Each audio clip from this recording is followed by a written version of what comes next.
Le projet de loi sur le renseignement intérieur, présenté par Manuel Valls, qui va permettre l'écoute de 66 millions de Français, a été examiné en procédure accélérée à l'Assemblée nationale. Au nom de la lutte contre le terrorisme, il se propose de légaliser des dispositifs secrets, jusque-là illégaux, comme la pose de micros et de balises de géolocalisation, pratique déjà utilisée notamment par la plateforme nationale de cryptage et de décryptement. Une plateforme complexe et occulte de recueil massif et de stockage de données personnelles, étrangères et françaises, dans lequel les services de renseignement français puisent à leur guise et sans aucun contrôle autre que celui de leur propre hiérarchie. Or, la surveillance de masse est profondément incompatible avec la démocratie. En démocratie, il faut de la surveillance, elle est nécessaire lorsqu'elle est ciblée et lorsqu'elle est démocratiquement encadrée par le juge judiciaire. Or là, on passe d'un régime d'une surveillance démocratique à une surveillance qui devient l'instrument du pouvoir. L'interception du contenu de vos conversations sera désormais un jeu d'enfant grâce au numéro identifiant de votre carte SIM.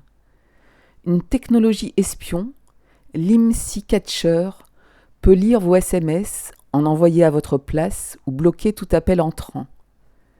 Cet outil permettrait entre autres l'écoute des prisonniers par l'administration pénitentiaire. Les États-Unis et la Grande-Bretagne utilisent déjà cette technologie. Par ailleurs, le secret des correspondances ne sera plus qu'un souvenir. On va bloquer des boîtes noires chez les fournisseurs d'accès qui vont pouvoir permettre d'analyser le trafic.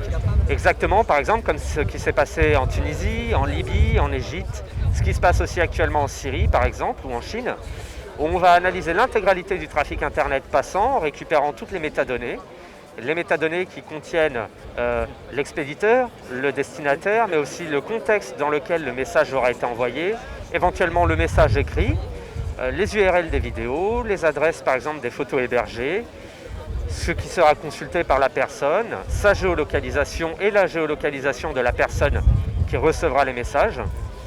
Et ces métadonnées vont être stockées si elles ne peuvent pas être déchiffrées immédiatement. Kadhafi avait utilisé cette technologie qui avait été fournie par des sociétés filiales de Bull, donc Amesis par exemple, ou Blue Coat.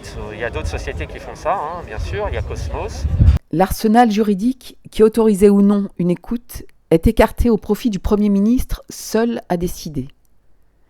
Une commission nationale de contrôle des techniques de renseignement, censée contrôler les demandes d'écoute, sera mise en place, mais elle n'aura qu'un rôle consultatif et son indépendance n'est pas garantie.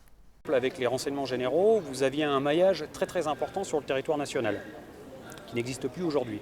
Aujourd'hui, on centralise le renseignement globalement sur Paris. D'accord ?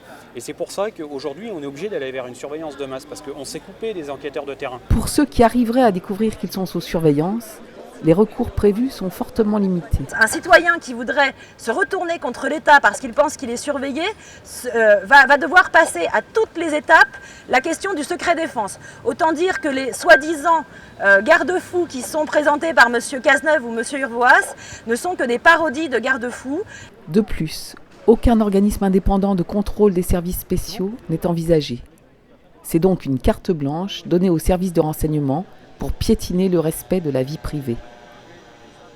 La surveillance des mouvements sociaux en sera facilitée au détriment des droits civils et politiques les plus élémentaires, tandis que la presse sera limitée dans sa fonction de contre-pouvoir puisque la confidentialité des sources des journalistes ne sera plus garantie. De la même manière, la prévention et la défense des intérêts économiques ou industriels majeurs de la France pourra être un critère pour les services de renseignement pour utiliser ces techniques de surveillance. C'est préoccupant. Est-ce qu'une personne qui voudrait dénoncer, ou un groupe de personnes qui voudraient dénoncer les pratiques nocives de l'industrie pharmaceutique, de l'industrie de l'armement, pourra faire l'objet d'une mesure de surveillance à l'issue de ce projet? C'est ce qu'on pense très clairement par rapport à la rédaction de la loi. Cette surveillance de masse, par essence, par nature, est profondément attentatoire aux libertés individuelles. Le vrai renseignement, celle qui est compatible avec la démocratie, c'est celle qui se fait par des moyens humains. Cette illusion qu'en rajoutant des milliards, qu'en rajoutant des grosses machines, qu'en signant des contrats à ces vendeurs de canons numériques, on va augmenter la sécurité des Français. C'est une illusion. Si à chaque attentat commis en France, nous avions dû renier nos libertés fondamentales, nous ne serions plus en démocratie depuis longtemps.